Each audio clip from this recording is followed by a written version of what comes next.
te na bino nyonso bozwi libaku ya malamu ya kolanda biso oyo ezali émission ya magazine Mbonda Ekolo oyo tolakisaka bino tobengisaka ba chaîne leader nyonso baya ko se présenter ba vision na bango et pas ya peuple yo salaka quelque chose ozana posa peuple à reconnaître biloko yo salaka émission oyo ezalaka pona bino yango mukolo ya lelo na pesi bino mbote bisika nyonso partout bozali na yebi ke bozolandanga partout na Poto na Lubumbashi na Brazzaville surtout bambote na bino ebele parce que bozalaka ebele pona kolanda biso na sima ya caméra eza Wilfried Samba Mutaza kuna asimbi masolo pe Igrid Mateta na réalisation pourquoi pas les grands DG Alain Dewa oyo aza chef ya magazine Mbonda Ekolo na plateau bozo mona awa lelo naza nga moko te to yambaka bato ebele mais lelo naza na leader moko ya makasi. Hein? Leader moko ya makasi. J'espère que beaucoup yoka tout à l'heure. Nazana Papa Ferdinand oyo azali moko ya ba cadre pe ya parti politique biso peuple ye aza conseiller kuna Boroyo Kaindenge Akoloba sans plus tarder na kopesa ye parole ye moko ako se présenter. Bonjour papa. Bonjour maman journaliste. Na sepeli koyambao. Ngai pe loko na sepeli koyana plateau na bino ya Mbonda Ekolo. Ya Mbonda Ekolo. Ah to beta Mbonda. Ah wa penza Mbonda e beta maka. Mbonda beta maka. Te zo kana partout na mboka donc ce qui Mbonda e beti c'est qu'il y a quelque chose. Dans lelo yo pozo beta Mbonda. Lelo Mbonda ezo beta ma. Na kanisi ke za Mbonda sukate. Ezali ya ebandelité ya sukate ko beta maka ernionso pour ko annoncer ba bonne nouvelle. OK, ça va. Merci beaucoup papa. Okay. Est-ce que koki kota la caméra ou se présenter? Ok, Kombo Nangai, qui est ce Maemba Ferdinand? Nazali d'abord Mobat Elimpate, Nazali pasteur. En plus, Nazali pe na masolo oyo ya politique et talibiso. En plus, Nazali ko s'occuper lisusu na ba biloko un peu privé. Donc, ba activité privée. Oyo ezali yangai. Na mokuse oyo na koi koloba yangwana. Quand na parti na biso Mbonda j'allais dire quoi biso peuple au vous allez komona na parti na biso peuple nazali conseiller na présidence chargée à administration voilà. Merci beaucoup papa. Merci pour la présentation na yo. Oza mobate limpate en même temps dans la politique. Et ça penza charge. Et ça charge makasi pe za responsabilité na biso parce que et si to mesa na ngobanda kala na bandi mosala ki batelembia ya politique il est loté ou bien ambition ou bien goût ya politique et bandi les loté depuis bon mois na ngai disons depuis mon jeune âge nazala ki déjà toujours na ambition politique wala dans votre classe et ba to ba éviter maman journaliste déjà na 1993 94 nazala déjà président ya JDPS. Oh, bah, tu vas bien à l'élo Ligue de jeunes. Donc, nous avons déjà président à JDPS. Il y a commune à Kisenso. Donc, bah, jeunes, qui sont responsables de la bango. Na UDPS. Voilà, na UDPS. Parti à Papa Nabiso, paix à son âme, et Etienne Tshisekedi Mulumba. Donc, wana, tu as bandi classe, tu as université, tu as déjà une ambition. À l'époque, tu as sali droit. Nazali juriste de formation. Déjà, tu as une ambition politique. Nabo bolenge nabiso déjà. Tu as koluka ndengeni ni to me makanisi ya malamu. Pe makanisi ya sikakati na mboka nabiso. Et contexte ya kala ezali ke contexte moko to zalaki déjà na dictature ya Mobutu. O bazaka ko benga dictature donc règne ya président nabiso ya kala ya Mobutu. Alors na papa nabiso azali feu papa Kondo Etienne Tshisekedi wa Mulumba. Donc yende asala ke a brisé mythe wana ya ko bangaka ya ko linga ko briser dictature ya Mobutu déjà ba jeune à l'époque tozalaki toujours simanaye malgré ba conséquences ezala ebele ba to ebele ba tika ba vie na bango mais to bana toujours ko zala toujours na envie wana ya ko sala politique qui Mobat Elimpate et après plusieurs années après parce que on a des vocation peut tomber marango mais de toutes les façons politique et ça makambo sikate pona biso à l'époque to banay kolinga tozaki na ambition toujours ngai faut na la commissaire du peuple lelo bilenge mingi ba commissaire du peuple te yango to benga ba député lelo ba tozako lo ba ngai faut na la commissaire d'état ba to belé lelo ba commissaire d'état te surtout bilenge commissaire d'état yango to bengi ba ministre lelo en tout cas tozalaka na makanisi ya ko accompagner papa na biso Etienne Tshisekedi pona ko bongola mboka oyo et là, c'était vers les années 90, Tito Kei. Je me rappelle bien même, au moni massacre, il y a, disons, marche, il y a chrétien. Oh, et ça les maka. Moi, je devrais faire partie à cette marche. Na bandara Diako Bima. Malheureusement, tant na Bima na rejoindre le groupe pour Tozalaka na Bango, pour to kende, to se perdre ba vue. Mais bon, Dieu sait ce qu'il fait, mais bateau est belé, puis bakufaka ba utara côté bisoto alaki. Donc voilà. Masolo ya politique eza masolo moko na kati na biso politique ata okimi yango ezakaka na yo elongo. OK, merci papa. Siko nalingi tosola mwandambo. Tosola. Balobi bazolanda biso ha. OK. Souvent ba chrétien balobi politique esangana na chrétienté te. OK. Siko yo jira ngondeni. Politique esangana na chrétienté te wana ezali lokuta.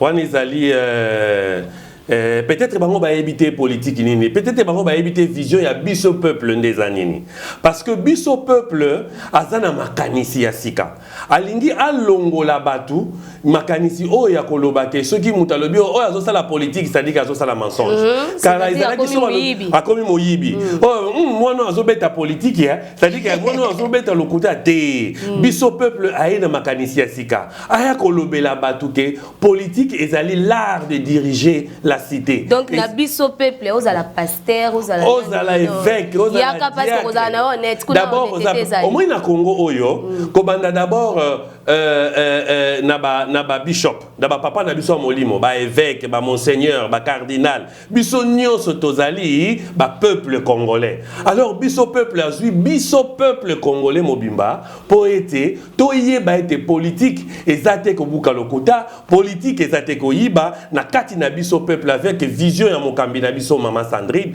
azali ko pesa biso makanisi ya sika yangana soko yoki partout bazolo bela biso peuple makanisi ya sika toyina makanisi ya sika makanisi ya sika oyo ezo salake na kati na ba église na kati na société na kati na mboka na biso Congo eloko ya sika ekota. Tobani déjà komona mona mokonzi na biso tozana papa otobenga Fachi Beton mukwantombolo papa oyo azopesa makanisi ya malamu po ete Congo na biso etombama voilà oyo tozomona azoloba azosala pe azokende et yango na vision pe mama na biso otobenga ka mama parce que tozana présidente moko na kati na biso pe tobenga ke mama aza penza na motema ya bo mama aza penza na motema ya bo mama pe azopesa biso makanisi ya sika po tokende na yango biso peuple zolongola bato bakambo yo yebaki kala ke politique eza ya lokuta ya moyibi ya masumu fo kota banda kwa molili pozala te politique ezali eloko mosusu mama. OK, merci beaucoup. Donc na biso peuple balobi makanisi ya sika. Hein? Makanisi ya sika c'est-à-dire Kimuyibi ezate, lokuta ezate, escroquerie ya peuple ezate. Parce que bango moko baza peuple. Vraiment, parce que biso moko toza peuple. Mama na we biso loko moko biso peuple. Asangisi ba parti nyonso Congo. Na makanisi ya biso peuple. OK. Parce que bango baza kuna soki Congo na bango songolo pakala, baza pe ba peuple. Alors biso peuple ye asangisi bango nyonso na vision ya biso peuple po ete makanisi ya sika ekota na mboka na biso Congo. Merci beaucoup papa Ferdinand. Nayo ki yo wana lobby biso peuple pas soutenir vision ya chef de l'état parce que yé pas na makanisi wana ya sika. Parce que biso peuple donc azana na parti ya donc azana kati ya union sacrée tonde. Biso peuple azali na makanisi ya mokonzi ya mboka.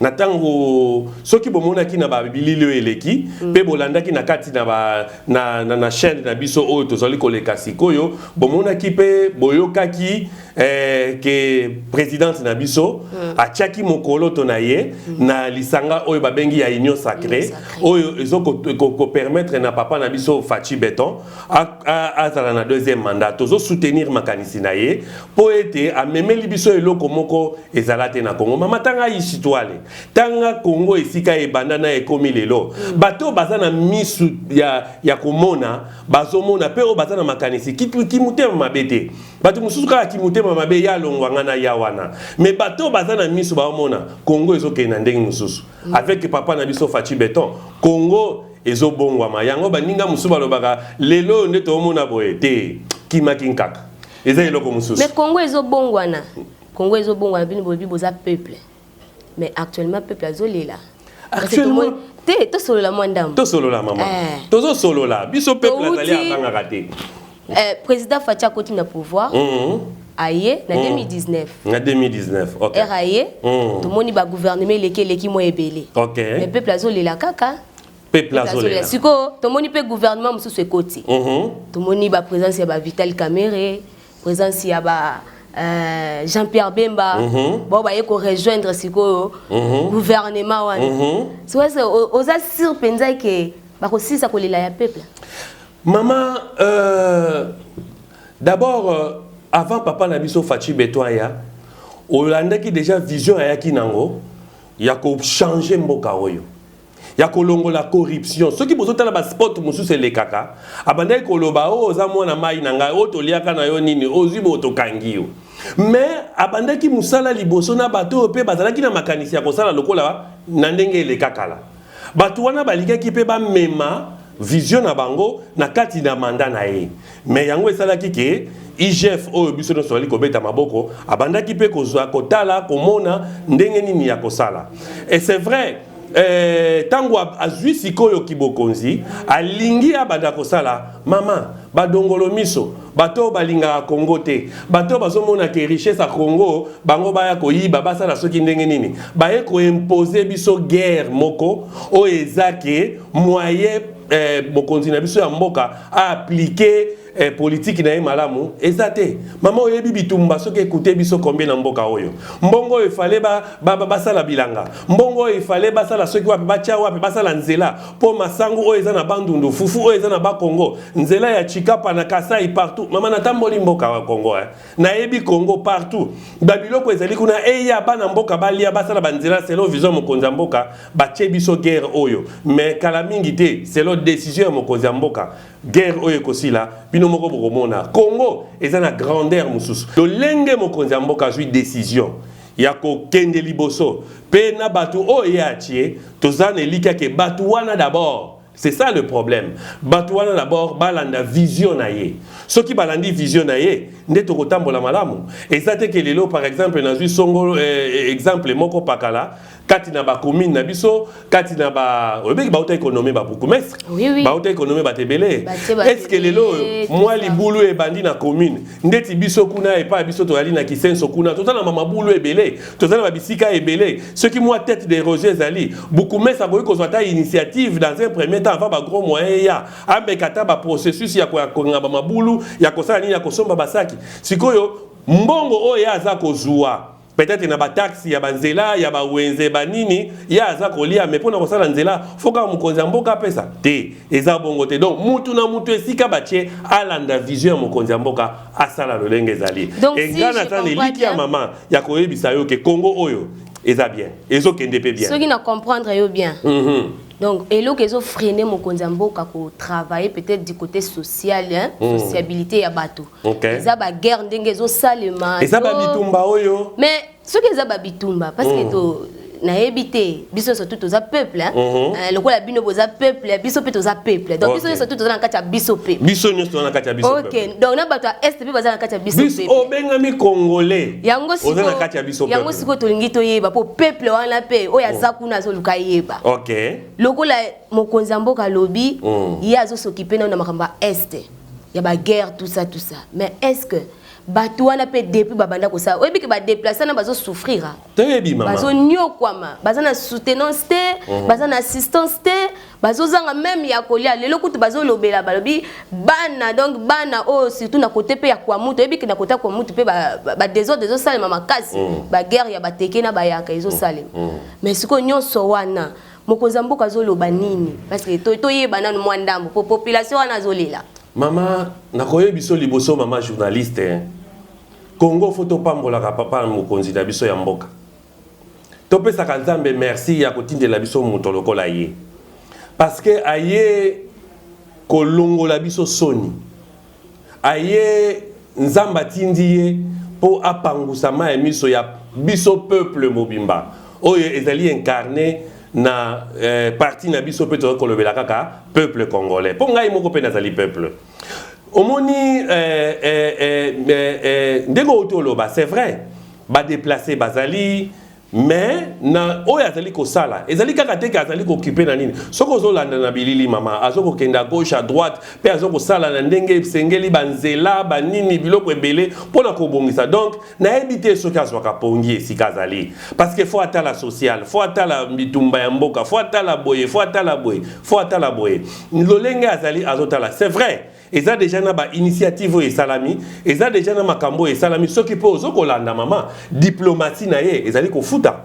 Méthode ni akosa ezali ko futa to landa ka ba réseaux sociaux te. O bazo koloba n'importe quoi. Diplomatie ya mokonzi ya mboka o ezali ko sala ezali ko futa biso lelo.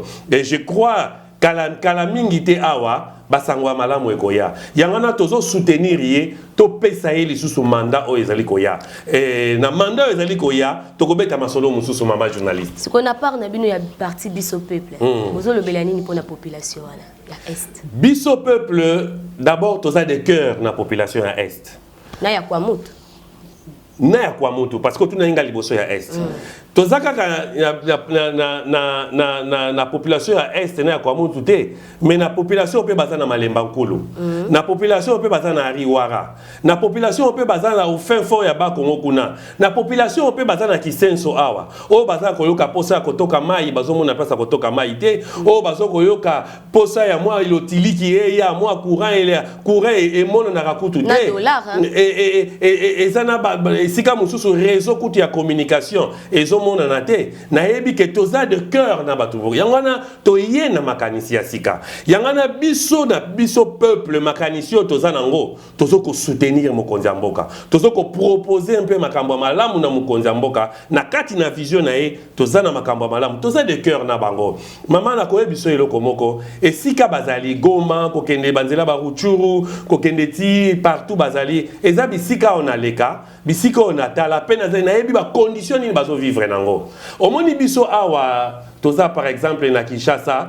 biso toza na Kinshasa awa toza na mwa climat na biso mais bango kuna ezaka pe na mwa malili soko ke na est kuna mwa malili mwa bangomba mwa pio bazo lekisa mwa malili libanda peut-être na mbako finikeza te toza de cœur avec bango mais toza la confiance na mokonzi mboka na biso ye akosilisa yango na biso peuple ndengi toza na makanisi ya kobongola mboka na oyo papa o to benga affectueusement papa Fachi Beton azanango tozali ko appuyer ye po ete makambo ekende malamu. Merci beaucoup. Tokotana na biso peuple nan. To solo na ma biso peuple. D'accord. Non, to solo ma biso peuple c'est-à-dire étant que conseiller na biso peuple. Tozo mona biso peuple bazo sa activité belé hein. Peuple bazo mona bazo sa activité belé siko peuple pa linga yeba. Papa Ferdinand tant que conseiller na kati biso peuple. Vision na wezani. Vision na ngai na yende na mwa libanga biso peuple ezali immeuble ezali d'abord vision ya ngai te biso peuple ezali vision oyo mama na biso Sandrine ko la to benga affectueusement mama Boboto azanango pona mboka alors biso to moni vision na ye totali to lobité mama oyo il faut to simbaye mama oyo na vision ye ngo ya ko changer mboka comme makanisi ya sika ya kolongola oyo nyonso bato balobaka ya mabe makambu nyonso bato baloba bakanisa ka ya mabe pona politique ya lingo sa la politique ya sika o to lobaka faire la politique autrement. Vision na epé loko lezo kangama na vision mokonzi mboka nde to lobité na immeuble azanango vision munene azanango to yande ko tia maboko to apporter quelque chose na maman na biso azanango comme vision d'abord vision à liboso ezali atie moto l'homme peuple congolais au centre et à développement ya makambo ebele vision ya maman na biso Sandrine ezali ete moto azwa soins malamu to benga soins médicaux na lingala na biso ba azwa traitement ya bien azwa ba hôpitaux ezala bien azala malamu azala muto moko bisenga sengate yangana na kati na vision peuple bazali ko autonomiser muto par l'entrepreneuriat est dans le pote ni ko lobake ko pesa moto formation. Merci beaucoup, merci papa. Na ibo mama loba muke total na élément wana ya école du parti ndenge ba pesa ki ba brevet brevet wana ezalaki na cadre ya conformer bato na idéologie exactement ainsi que na entrepreneuriat. D'accord. Merci beaucoup. Merci. Kuna na régie bazo balancer biso élément ya école du parti.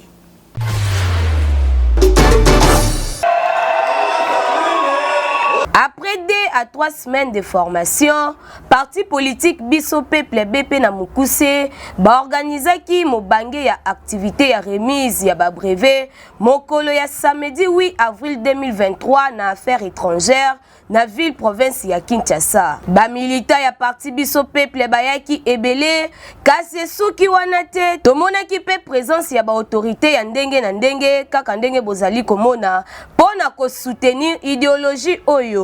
Na kokota ya bureau politique elongo na présidente nationale Mama Sandrine Kaseka, population ayambaki bango na esengo abetaki maboko ayembaki pona ko exprimer esengo na bango pe bolingo oyo bazali na yango envers Mama Sandrine Kaseka na bureau politique na ye mobimba. Ba procédaki na mode ouverture oyo epesamaki epai ya interfédéral Christian Gimbi elandisamaki na mode de circonstance ya présidente nationale Sandrine Kaseka oyo atalisaki na population ke parti Biso Peuple baza vraiment na bolingo ya peuple congolais pe ako travailler na peuple elongo. Na sima na yango peuple ayembaki pe abinaki abetaki maboko elongo na présidente nationale ya parti Biso Peuple.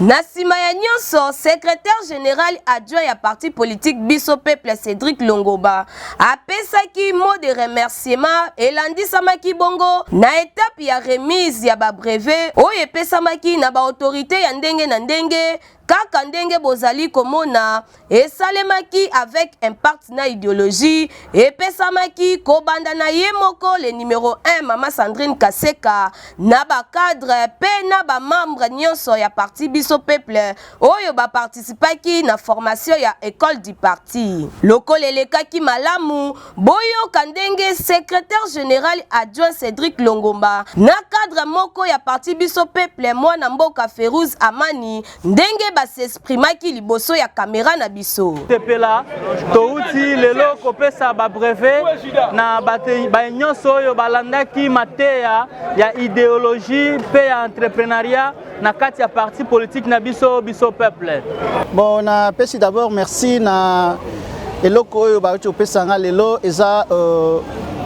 eza eloko moko ya mutuya eza considération ba pesinga na parti c'est-à-dire ba former ngai ko ndenge ni na kotambola ndenge na ko conduire vie nanga politique na remercier pe na ba tunyoso ba accompagner ngai ba lakisi nga ke ya quand même bolingo ndenge tolobi yango na lopoto tozali parti politique kasi tozali na concept tozali na stratégie pe na sima tozali na action yango tolobi tozali pragmatique. Na titre ya rappel esengeli toyeba que formation ya école du parti ebandaki depuis le 14 février pe esilaki le 23 mars 2023 kuna na siège national ya parti Biso Peuple yango biso awa tobeteli bango kambunda. Voilà tozongi lisusu na plateau na biso wala toutaki kotala événement oyo utaki koleka le 8 avril. Ah oui, merci. Le 8 avril. Na affaire étrangère, na salon rouge. Voilà. Na affaire étrangère, nous avons dit que mon ndenge ezalaki ba pesi ba brevet, ezalaki école du parti. Pas Ferdinand. Moi mon moqué par rapport à l'événement. Maman moni bateau bazalaki kuna. Bateau bauti les 4 coins ya ville à Kinshasa. Bateau bauti partout et sengo bazalaki nango.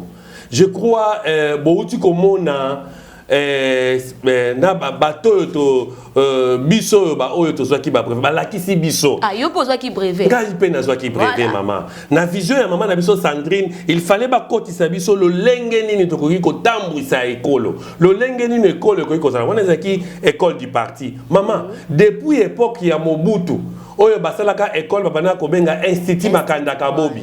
École wana ezalaki pona ko former ba cadre ya impéro ya kala. Banda wana ti lelo to mona sous parti mon côté aya ko ça eza ba parti ebele pe du pouvoir, ba parti ebele pe basangana ba tambusa ki école.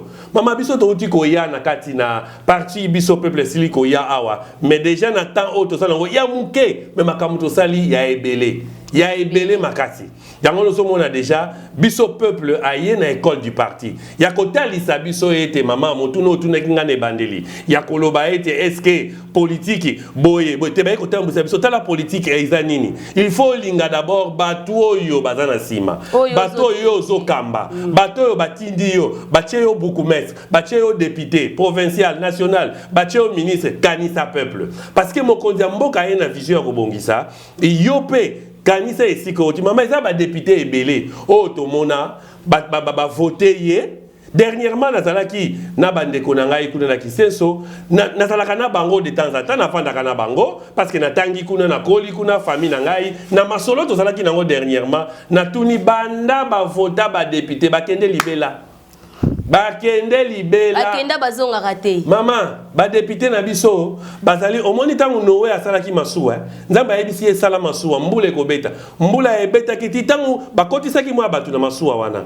siko tangu mbula ekomi kokauka no alobi tika natala nanu soki mbula esili azwi corbeau ayebisi corbeau yo kende nanu kotala soki esili comme ça bongo zongela biso mama corbeau tango akei ake kokuta biloko kolia kuna etondi azonga te akende libela bango nde ba député ototinda mais ezana pigeon tango akendeki amoni akati likasa azongeli bandeko na ye bazana pigeon yanga nazali koyebisa bana mboka oyo basangani biso nyonso na biso peuple congolais oyebi bango presque nyonso oyo bakendaka na tovotaka bango bakende ba corbeau bake kokutana na ya kolia bake kokutana na nini ba bossa na peuple mama bayaka te mais ba pigeon bango yo biso peuple azo formé yangana na vision ya mama Sandrine azo formé ba pigeon ça veut dire que c'est OK zongela pe bateau yo tiki na arche oyebisa bango ketala makambo eza bien makambo ezo kende malamu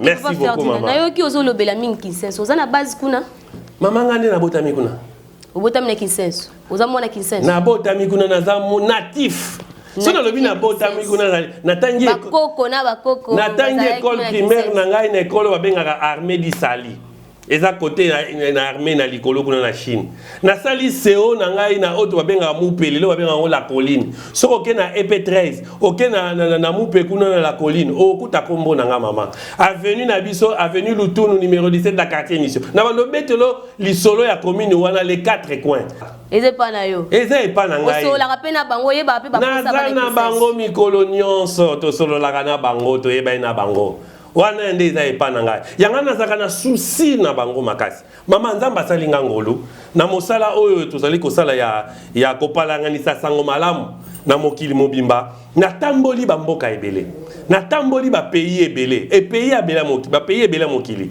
siko na lobaka bi oyo na mona na bamboka bapaya na oyo pe nazomona na ba commune mususu pourquoi pas na kochango na commune na biso. Pourquoi pas na peut-être commune na biso ezala développer? Oui, mais Kinsenso ebi Kinsenso eza moi quoi moko ezala un peu difficile hein pour na yoka kuna mingi yoka kikuluna ba désordre non hein ba fimère pe bazala ebele kuna na Kinsenso o gérer bango ne baza bandeko na ngai bayokela yo pe bakuluna baza bandeko na ngai baza baleki na ngai bayaya na ngai baza bana na ngai tozalaka na bango tosololaka na bango kutu bango nde bazosala nga confiance balobi papa biso toyebi yo yo kende okende kolobela biso na kati na ba institution mama tangu tozana propagande te mais tangu masolongo ekobanda tokopesa na rendez-vous okomona ngai kuna bana Kinsenso baza décider ya kotinda ngai kuna na kende kolobela merci beaucoup papa pesa moi message muke na bana Kinsenso oyebi babengaka biso mingi bana banga moyo kala bazango benga biso bana montikil batu mususu baya babengama bamfumu banga moyo batu mususu baya babengama soki banani te bana Kinsenso cointi coin kobanda régie bolas nani gare mission mujinga partout aucun Chine populaire au l'équipe partout donc tous les 4 coins hein bana Kinsenso tout en général boyeba ke molobeli na bino oyo aza na kati na biso peuple oyo a zui makanisi ya biso peuple ya mama na biso Sandrine azolobela bino ete bosalanga confiance ndengi ka bosalanga confiance boyebeli ngai bien sûr na makambo na Nzambe pe boyebeli ngai ke kala mingi te tozali kokota na maponomi pe déjà si vous checkez confiance de bino epai na ngai nayebi ke bozala déçu te parce que Congo eza na vision ya munene Congo eza na makanisi ya munene les Congolais ce sont des grands tala mama na vai na bamboka bapaya tika na zongela mama muke malgré na lobela bandeko na ngai totamboli bamboka ba to moni pe biloko mususu bango baza nango te mais biso toza nango mais bango bazo vivre bien pourquoi pas biso elongo na mokonzi ya mboka na mama na biso Sandrine qui senso kala mingi te vraiment boyeba ke mwana na bino oyo bozomona oyo makamba malamu ezoya bana Kinshasa place bozali bambote belé parce que nayebi ke bolanda biso pe mingi en tout cas papa arozonga lisusu atiki bino na gu na sima ya caméra ezalaki Wilfried Samba na régie kuna ezali Ingrid Mateta et puis Alain Dewa oyaza chef ya magazine Mbonda Ekolo. En tout cas merci na bino nyonso partout bozali mais pour continuer car na ko s'abonner massivement na chaîne YouTube na biso Mbonda Ekolo officiel parce que boye bibino moko ezalaka seul moyen bo soutenir biso pe bo benga biso oza jeune leader olingo lo bandenge papa Ferdinand Uti Koloba en tout cas ko banga te ko hésiter te benga biso na numéro oyo affiché liboso ya télévision na yo to ko yamba yo ne sengo nyonso na bosante bandeko bazana biso na kati ya mama Magi papa Costa en tout cas bambote belé na bino nyonso tokuta na mbala ya sima soki opportunité mutu se pesa.